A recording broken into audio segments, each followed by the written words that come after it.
नमस्कार दोस्तों, स्वागत है आपका इंटीरियर ज्ञान में। मैं हूं आपका दोस्त Pulkit Mohan Singla, MSc interior designer. दोस्तों, आज हम इस विषय में बात करेंगे कि ज़्यादा ऊट-पटांग डिज़ाइन वाली लाइटें, अजीब तरीके की आर्टिफिशियल लाइट्स या हर तरीके की डिज़ाइनर लाइट्स कह लो, या ये झूमर कह लो, शैंडलियर्स कह लो, या अलग-अलग तरीके की स्टाइलिश लाइट्स लेते वक़्त क्या सावधानी बरतें। दोस्तों, अक्सर हम अपने जीवन में जब अपने घर को सजाते हैं तो नॉर्मल ट्यूबलाइट बल्ब से हम बोर हो जाते हैं और वो हमें अच्छे भी नहीं लगते। तो हम अक्सर फैंसी लाइट्स की तरफ भागते हैं कि फैंसी लाइट्स घर में लगाएंगे, शैंडलियर लगाएंगे, झूमर लगाएंगे, टेढ़े-मेढ़े उनके डिज़ाइन होते हैं। मज़े की बात, उनके बल्ब भी अलग डिज़ाइन के होते हैं। नॉर्मल बल्ब की जगह किसी के बल्ब का बेस छोटा है, किसी का पतला है, किसी में कुछ है, आसानी से वो बल्ब मिलते भी नहीं हैं। तो बहुत सी ऐसी कॉम्प्लिकेशंस देखने को मिलती है जो हम शुरुआत में नहीं देख पाते।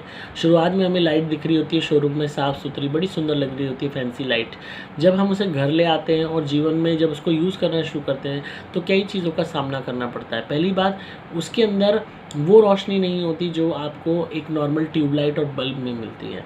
उसमें बहुत डिफरेंस होता है, क्योंकि फैंसी लाइट में एक आगे शील्ड और आ जाती है ग्लास की या किसी अन्य मेटल की, जो उस लाइट को डिवाइड कर देती है, डिस्ट्रीब्यूट कर देती है।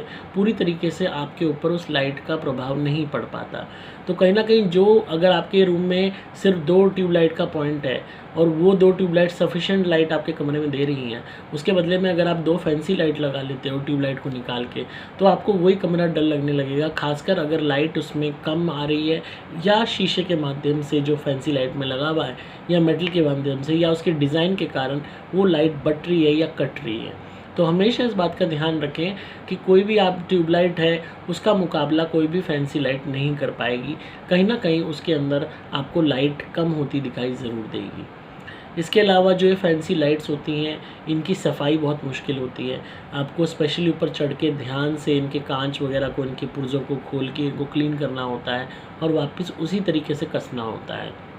अगर आप ऐसा नहीं करते तो अंदर धूल जमने लगती है, गंध जमने लगता है, जो अपने आप में बुरा लगता है। अगर हम क्रिस्टल शैंडलियर या क्रिस्टल्स वाली लाइटों की बात करें तो इनके क्रिस्टल काले पड़ जाते हैं, जो वक्त रहते रहते ब्लैक होते जाते हैं, और इनकी क्लीनिंग भी बहुत मुश्किल है। और एक बारी जब ये काले हो जाते हैं तो इनको वाइट करना, दोबारा साफ़ करना, क्रिस्टल क्लियर करना अपने आप में बहुत टफ काम है।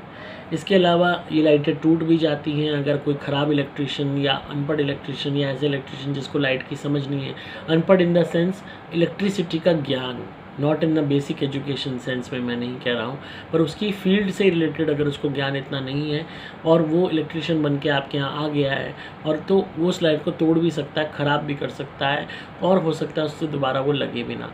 तो इन चीज़ों की भी दिक्कतें उठानी पड़ती हैं। जो बेसिक लाइटें हैं, ट्यूबलाइट है, बल्ब है, वो आसानी से कोई भी लगा लेता है, आप भी लगा लोगे। पर जहाँ फैंसी लाइट्स की बात आती है, वहाँ पे लिमिटेड लोग ही लगा पाते हैं। अब उससे जुड़े हुए बल्ब भी आसानी से कई दफ़ा मिलते हैं, कई दफ़ा नहीं मिलते। जब नहीं मिलते तो वही लाइटें पड़ी रहती हैं। फैंसी लाइट्स ख़राब बड़ी जल्दी हो जाती हैं, ये सबसे बड़ी दिक्कत है। और दोबारा वैसी ही मिलना, अगर कोई सी टूट गई तो उसी स्टाइल की, उसी शेप की मिलना, ये भी चीज़ पॉसिबल नहीं है। On the other hand tubelight वगैरह टूटी ख़राब हुई, दोबारा आप नहीं ले आए। तो कहीं ना कहीं ये जो डीमेरिट्स हैं फैंसी लाइट्स के, आर्टिफिशियल लाइट्स के, ये आपको हमेशा गो थ्रू करने होंगे, सोचना होगा इनके बारे में, तभी आप फैंसी लाइट्स का उपयोग करें। और अगर प्राइस की बात करें तो ये बहुत महंगी आती हैं, और ख़ास कर देखा जाए तो सिर्फ इनके बाहर ऊपर लगे हुए मेटल या अलग अलग शेप के ग्लास, उन्हीं की कीमत होती है जो ये आपसे वसूलते हैं। अदरवाइज़ सारा अंदर का स्ट्रक्चर सिस्टम सब सेम ही होता है, और बहुत महंगी भी आती हैं, नॉर्मल रेट भी आती हैं, पर कहीं ना कहीं ये बल्ब और ट्यूबलाइट के कंपैरिजन में एक्सपेंसिव ही पड़ती हैं।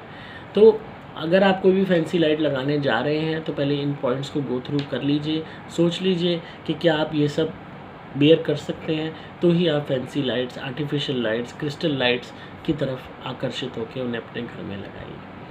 तो आई होप आपको आज की वीडियो पसंद आई होगी और आप इस बात पर गौर करेंगे। तो इसी तरह सुनते रहिए, प्यार देते रहिए, ताकि हम सब मिलके अपने घर को बेहतरीन बना सकें। मैं हूं आपका दोस्त इंटीरियर डिज़ाइनर एमएससी पुलकित मोहन सिंगला।